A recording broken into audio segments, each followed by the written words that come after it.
All right, let's bring in Fox News contributors Doug Schoen and Jamu Green, both longtime Democrats. Great to have both of you with us Thank tonight. Jamu, your immediate reaction to this? He's gone. He needs to resign, full stop. There's no discussion that should be had about that. The thing is, Shannon, this has to be a much bigger conversation.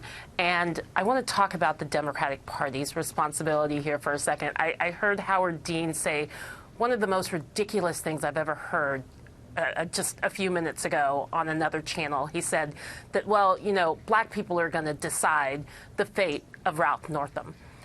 The reality is racism is not something for black people to fix. And we have these conversations in these moments when there are these flare-ups, and they're usually Dems versus Republicans and pointing the finger at the one incident. There's a much bigger conversation that needs to happen.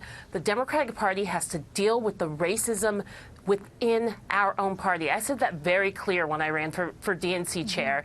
But the thing is, anyone on any side, and I will say this to conservatives right now, who are cheerleading this and seeing this as something that's great, that this person is being brought down, that's also wrong. Yeah.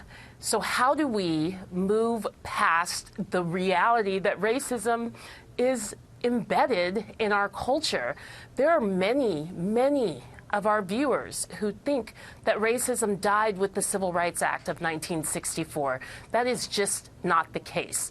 But in 1984, when he was in that picture as a KKK, as a Klansman, or in blackface, I think I was 10 years old.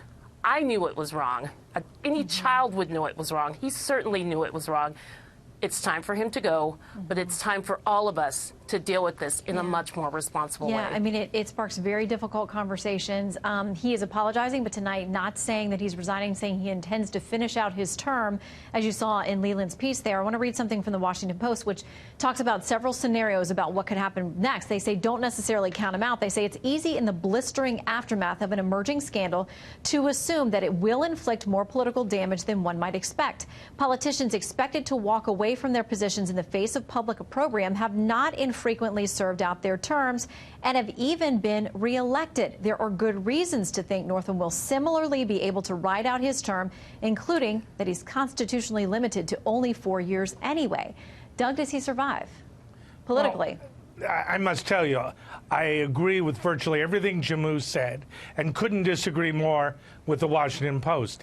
I think the sign here of really extreme racism, insensitivity, goes beyond what any rational human being, Democrat, Republican, liberal, moderate, or conservative, should tolerate. His ability to serve and my party's ability to win the election is hurt inexorably by this outrageous collection of pictures. And that, plus his positions on infanticide, which to me is beyond disgusting, renders him unable to offer leadership. Virginia's a swing state, and I think for the reasons that Jamu eloquently addressed, a good first step, an important first step, is for him to resign forthwith. Well, we're getting word tonight, again, of more calls for resignation. I'm sitting here, and the list is growing in my ear as producers are sharing with me more information about more and more people who are stepping forward who are very closely related to him, and some of them not as relatives, but politically so, and those saying that they hate to say these things and to call for him to step down because they've known him to be, they say, a good man and a good legislator with respect to a number of things. So this is just the beginning of this conversation. Doug and Jamu, thank you both for weighing in. Thank you. It starts from here. Thank you, Shannon.